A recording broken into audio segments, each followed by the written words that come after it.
الرحمن الرحیم. سب سے پہلے تو آصف خان صاحب کا شہید بھٹو فاؤنڈیشن کا انتہائی مشکور ہوں کہ انہوں نے ہمیں دعوت دی. انٹرنیشنل ڈیموکریسی ڈے کی مناسبت سے آج انہوں نے اس پروگرام کا انعقاد کیا. میرے خیال میں بڑی عالمانہ گفتگو، بڑی ایکڈیمک گفتگو یہاں پر ہوئی. ہم سے پہلے بطور ایک سیاسی ورکر ہمیں بھی کافی سیکھنے کو ملا. ظفر اللہ خان صاحب نے بڑی ڈیپتھ ایک انالیسس پیش کی اس پورے ریجن میں ڈیموکریسی کے حوالے سے کہ کیا سچویشن ہے آج کل اس پورے ریجن میں، صرف پاکستان میں، یہاں پر پوری دنیا میں، پھر خصوصاً اس پورے ریجن میں جو جمہوریت کی صورتحال ہے. پاکستان میں تو جمہوریت میرے خیال میں پہلے ہی دن سے جس طریقے سے انہوں نے نقشہ کھینچا کہ یہاں پر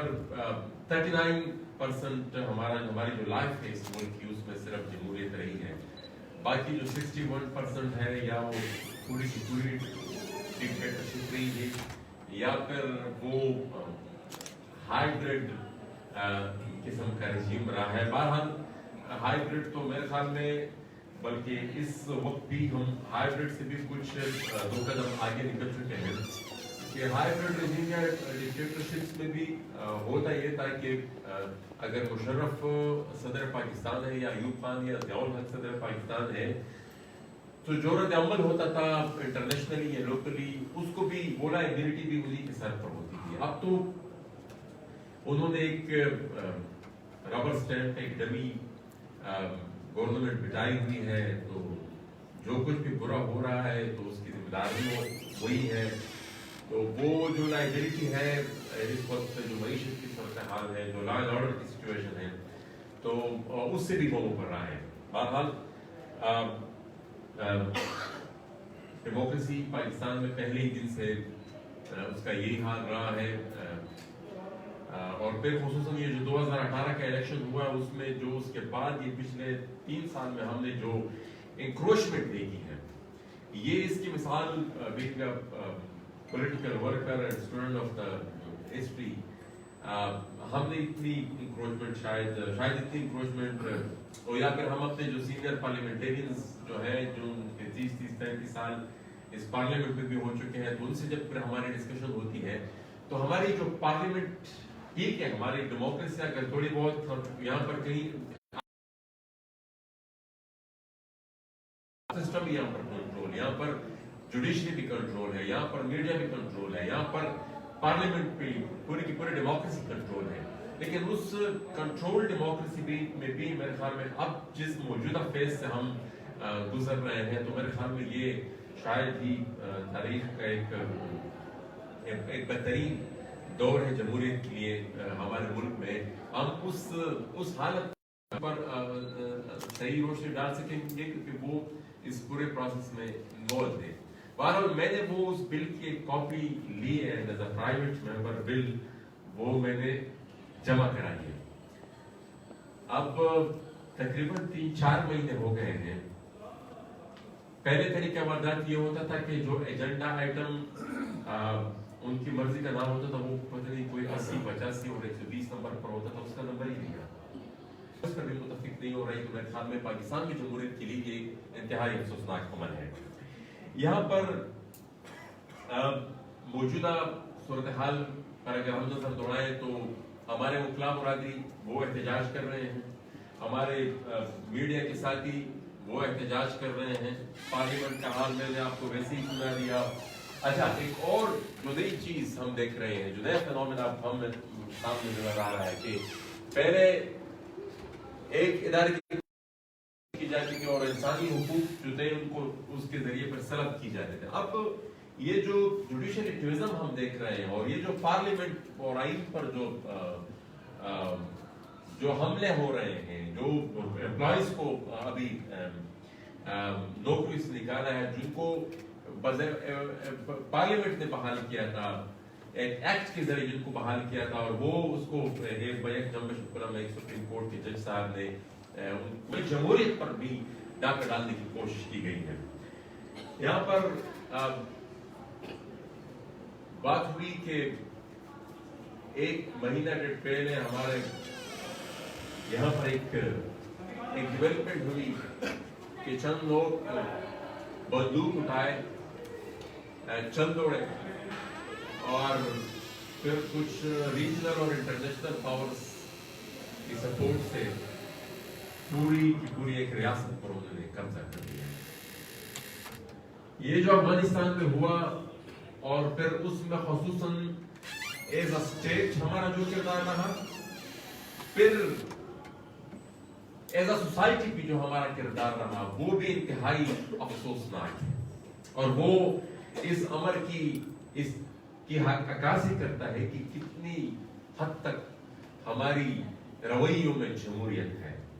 میں کل ہی ایک کلپ دیکھ رہا تھا سوشل میڈیا پر، ایک خاتون سے انٹرویو لیا جا رہا تھا، تو وہ ان سے پوچھا جا رہا تھا کہ آپ افغانستان میں طالبان کو سپورٹ کرتی ہیں؟ اس نے کہا ہاں بالکل ہم سپورٹ کرتے ہیں، افغانستان میں طالبان کو ہونے چاہیے.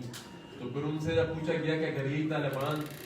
آپ پر مسلط ہو جائیں تو پھر آپ کو وہ قبول ہوگا؟ تو اس نے کہا نہیں ہمارے لیے کیوں.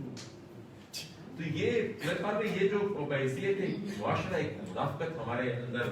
اور یہ جو غیر جمہوری سوچ کے ساتھ، اب یہ ہم اس پر تو پھر بات ہی نہیں کریں گے کہ جس طرح ہمارے ایک بندوق اٹھائے لوگ وہاں پر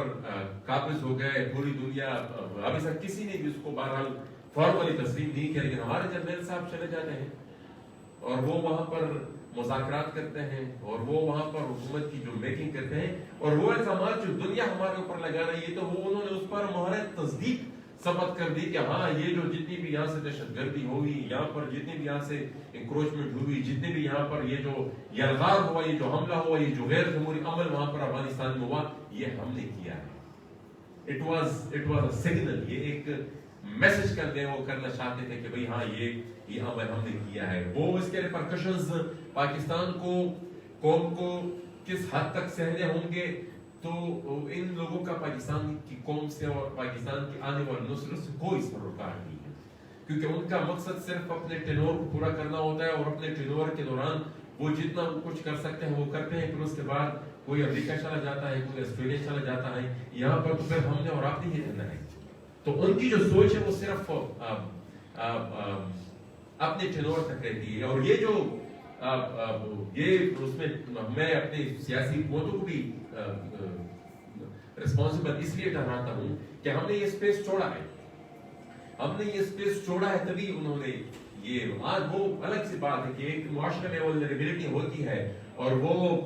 یہ نوکری کرنے کے لیے جو آج کل عمران خان کر رہے ہیں، یہ نوکری کرنے کے لیے لوگ ایزیلی تیار ہو جاتے ہیں. لیکن میرے خیال میں اگر سیاسی قوتوں میں طاقت ہو، ان میں سب سے بنیادی چیز اگر ان میں خود جمہوریت ہو، تو میرے خیال میں وہ ہر قسم کے حالات کا مقابلہ کر سکتے ہیں. یہاں پر المیہ ہماری یہی ہے، یہ جو ہم وہ اسٹرینتھ پیدا نہیں کر پا رہے ہیں بطور ایک سیاسی قوت، تو اس کی بنیادی ریزن یہی ہے کہ ہمارے سیاسی جو جماعتیں ہیں، ہماری سیاسی جو قوت ہیں، ان کی جو فیصلہ سازی کا جو پروسیس ہے اس میں جمہوریت نہیں. اگر وہ ڈیسیشن میکنگ کا پروسیس ہو، اس میں حقیقی جمہوریت ہو، تو میرے خیال میں ہر ایک ورکر کو پھر ایک اس کے ذہن میں یہ ایک بات رچ بس جائے گی، وہ پھر وہ اونرشپ لے گا. وہ جتنی پھر لائبلٹی آتی ہے پھر اتنی ہی پھر وہ اس کی اونرشپ ملے گا. ادروائز پھر وہ یہی کہے گا کہ بھئی کسی نے وزیر بننا ہے، کسی نے مشیر بننا ہے، میں تو ایک سیاسی ورکر ہوں، میرا اس میں جتنا حصہ بنتا ہے میں تو اسی کے مطابق پھر اپنی کنٹریبیوشن کروں گا، اس سے پھر زیادہ نہیں کروں گا. یہ کنسپٹ پہ ہم نے ختم کرنا ہے. ہر ایک ورکر کو اتنی خود اعتمادی اس میں لانی ہوگی کہ وہ کہہ سکے کہ ہاں یہ جو جماعت ہے میں اس کا اتنا ہی اونر ہوں، اتنی ہی اس کی میری اونرشپ ہے جتنی اس لیڈر کی ہے جو اس وقت اس جماعت کو لیڈ کر رہا ہے. یہ افغانستان میں جو کچھ ہو رہا ہے، اب آپ اس سے اندازہ لگا لیں کہ OIC کا اجلاس ہوتا ہے، UN میں اس پر بات ہوتی ہے، آسٹریلین پارلیمنٹ میں اس پہ ڈیبیٹ ہوتی ہے، کینیڈین پارلیمنٹ میں بھی اس پر ڈیبیٹ ہوتی ہے, یو کے پارلیمنٹ میں بھی اس پر ڈیبیٹ ہوتی ہے, لیکن ہماری پارلیمنٹ نے ابھی تک وہ اس پر اجلاس ہی نہیں بلایا. وہ جو روٹین کا اجلاس ہمارا ہوتا ہے اس کو بھی انہوں نے اتنا پرولونگ کر دیا, اتنا ڈیلے کر دیا اس ڈیلے کو اتنا پرولونگ کر دیا ہے کہ اتنا عرصہ گزر گیا اور وہ پارلیمنٹ کا اجلاس ہی نہیں ہے, کیونکہ پھر وہ سوالات اٹھیں گے کہ بھئی ہو کیا رہا ہے, کیا چیز پک رہی ہے, اور پھر اس کا پھر جو رد عمل یہاں پر آئے گا, جو اسپل آؤٹ ہوگا وہاں سے, اور وہ ہم نے پہلے بھی 70,000 جانوں کی قربانی دے کر یہاں پر دیکھا ہے, اور ہم ابھی بھی دیکھ رہے ہیں کہ وہ افغانستان میں جب طالبان نے کابل پر قبضہ کیا اس کے بعد یہاں پر ٹی ٹی پی کے کارروائیوں میں کتنی حد تک اس میں شدت آئی ہے. کل بھی وزیرستان میں ایک حملہ ہوا, ٹارگٹ کلنگ دن بدن ہو رہی ہے, لیکن کسی کو پرواہ نہیں. وہ جس طریقے سے ہماری سیاسی قوتوں کو بھی اس چیز کو ریسپونڈ کرنے کی ضرورت ہے وہ نہیں ہو پا رہا. اس کی بھی ایک ریزن ہے, کیونکہ ہماری جو سٹرکچر ہے ہماری ڈیموکریسی کا, جو کہ میں اس کو ایک حقیقی فیڈریشن فی الحال نہیں اس لیے کہہ سکتا کہ ہماری سینٹ تو یہاں پر موجود ہے, لیکن سینٹ کے اختیارات کیا ہیں؟ وہ صرف ایک پاکستان کی بزنس مین کا ایک کلب بند کر رہی ہے. اس کے پاس وہ اختیارات نہیں ہیں جو ہونے چاہیے تھے ایک حقیقی فیڈریشن کے لیے. یہاں پر ہمارے چند ووٹ ہیں, پھر وہ جو جن ووٹوں سے اکثریت آتی ہے ان لوگوں کو پرواہ نہیں ہوتی کہ مثال ہماری اس ملک کے کنٹریز میں کیا ہو رہا ہے, وزیرستان میں کیا ہو رہا ہے, بلوچستان میں کیا ہو رہا ہے. اس کی بنیادی ریزن یہ ہے کہ وہ ہمارے ووٹ شاید ایز سچ کاؤنٹ نہیں ہوتے. تو یہ مسائل ہیں, اس پہ ہماری جمہوری ڈھانچے میں بھی بہتری لانی ہوگی, ہماری سیاسی قوتوں کو بھی میرے خیال میں اٹھنا ہوگا, ان کو ریزسٹ کرنا پڑے گا. اور وہ سیاسی قوتیں جو ریزسٹ نہیں کر پاتے, جس طرح مزید جان صاحب نے کہا, آج کل تو ہر ایک کے پاس ایک انٹرنیشنل پلیٹ فارم موجود ہے, ایک سوشل میڈیا کا دور ہے. وہ آج کل کوئی بھی اخبارات کا اور یہ جو بڑے بڑے چینلز ہیں ان کا محتاج نہیں ہے. آج ہر ایک سیاسی ورکر کا سیل فون ہی میرے خیال میں وہ اس کو کنیکٹ کرتا ہے پوری دنیا کے ساتھ, پوری دنیا کی میڈیا کے ساتھ. تو آوازوں کو میرے خیال میں عام یہ جو جنرل پبلک ہے ان کو ایک پلیٹ فارم مل گئی ہے, وہ اپنا پیغام, اپنے بیانیے کو وہ کنوے بھی کر سکتے ہیں. تو اس صورتحال میں جو بھی سیاسی قوت مسلسل مصلحت کا شکار رہے گی, میرے خیال میں وہ عوام میں irrelevant ہو جائے گی. میں آخر میں پھر آپ سب کا شہید بھٹو فاؤنڈیشن کا اور آصف خان صاحب کا بہت زیادہ مشکور ہوں کہ انہوں نے ہمیں یہ اپرچونٹی دی کہ یہ ڈیبیٹ ہو, اس میں مختلف رائے سامنے آ جاتی ہے, اور وہ پھر ایک کنکلوژن اس سے جو نکلتا ہے تو اپنے مستقبل کا تعین کر سکتے ہیں. بہت شکریہ.